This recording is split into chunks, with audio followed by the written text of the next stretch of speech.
Përshëndetje të nderuar miq, do të jemi së bashku në edicionin javor informativ këtu në ITV. Deputeti Demokratik Klevis Balliu ishte sot në krah të kryetarit të Partisë Demokratike, Sali Berishës, në foltoren e degës numër 6.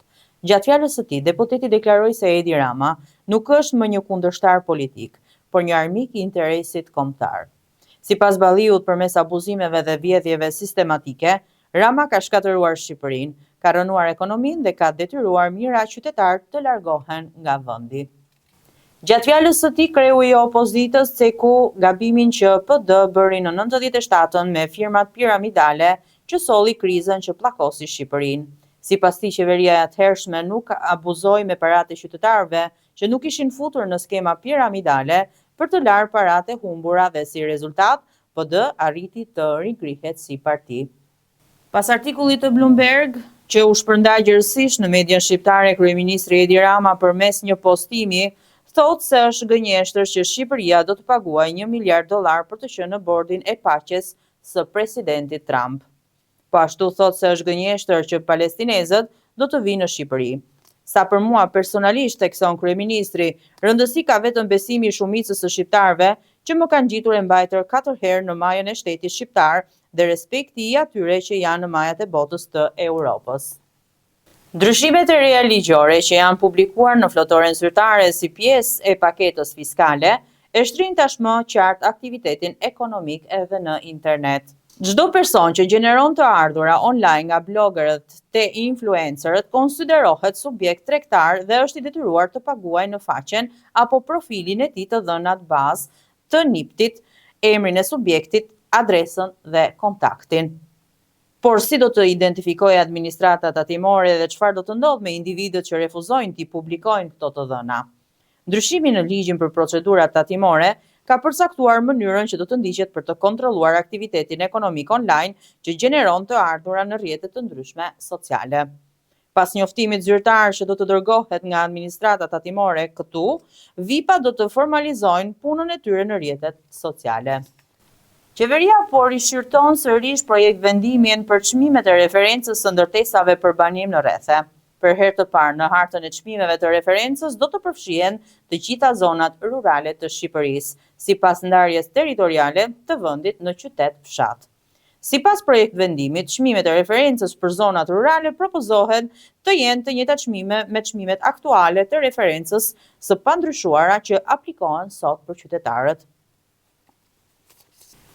Qytetarët dhe bizneset duket se po tregohen më të përgjegjshëm para pushimeve dhe festave për të paguar si fillim borxhet e tyre.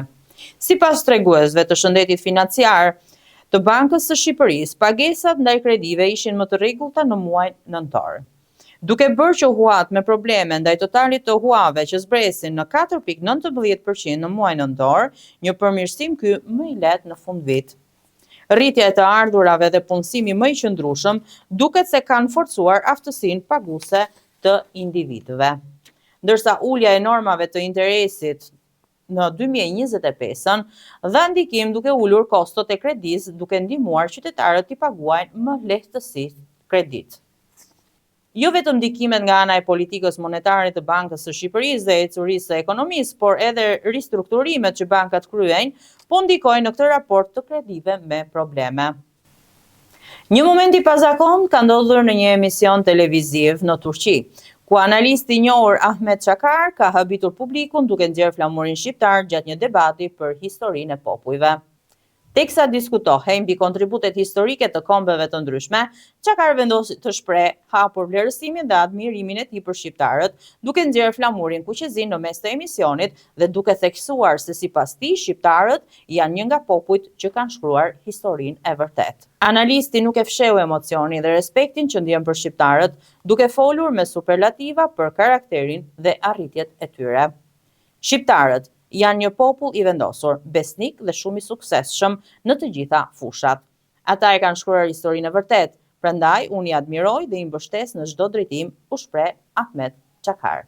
Komisioni Evropian ka përsëritur kërkesën ndaj autoriteteve të Serbisë që të hetojnë nëse gjatë protestës antiqeveritare në Beograd në 15 mars 2025 është përdorur top zanor.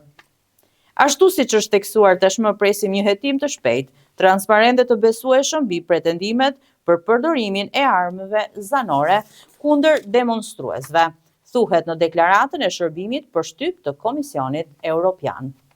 Procesi i rinumërimit të 1/3 së vendvotimeve për zgjedhjet e parakohshme parlamentare të 28 dhjetorit ka sjellë ndryshime të dukshme te votat e kandidatëve për deputet qysh në ditët e para.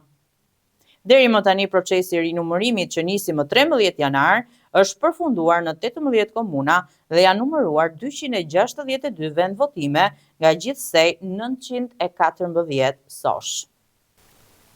Prokuroria Speciale e Kosovës ka dorëzuar në gjykatën themelore në Prishtinë një akt akuzë për krime lufte kundër popullatës civile ndaj një gruaje, e cila më 1998-1999 kishte qenë gardiane në burgun e Prishtinës në paralele në Lipjan.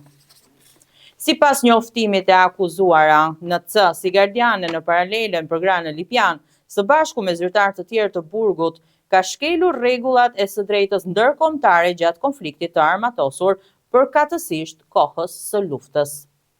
Prokuroria Speciale e akuzon në C se në mënyrë sistematike i ka keq trajtuar të burgosurat shqiptare, duke i kanosur për jetë dhe torturuar në mënyrë shnjërzore me mjete të ndryshme si shkop gome, shqelma dhe grushta, deri në alivanosje, duke u shkaktuar lëndime trupore. Moti të hënën në Shqipëri do të jetë kryesisht i kthjellët në pjesën më të madhe të vendit, ndërsa vranësira të lehta deri mesatare do të shfaqen her pas here në lindje dhe në jug. E martë nis me temperatura të ulta dhe mot pjesërisht të vranët, nga mesdita priten rreshje shiu, ndërsa në zonat malore dhe disa zona të ulta mund të ketë dhe rreshje bore. Të mërkurën moti mbetet i ftohtë dhe i vranët, rreshjet e shiut do të jenë të pranishme në disa zona, ndërsa në relievet malore parashikohen rreshje dëbore. Të nderuar miq, ky ishte dhe edicioni informativ për këtë javë. Dua të falenderoj në mënyrë të veçantë të gjithë shqiptarët që ndodhen në Chicago, në Shtetet e Bashkuara të Amerikës, shikues të ATV. Ju falenderojmë për vëmendjen dhe do të rishihemi në edicionin e ardhshëm. Mirupafshim.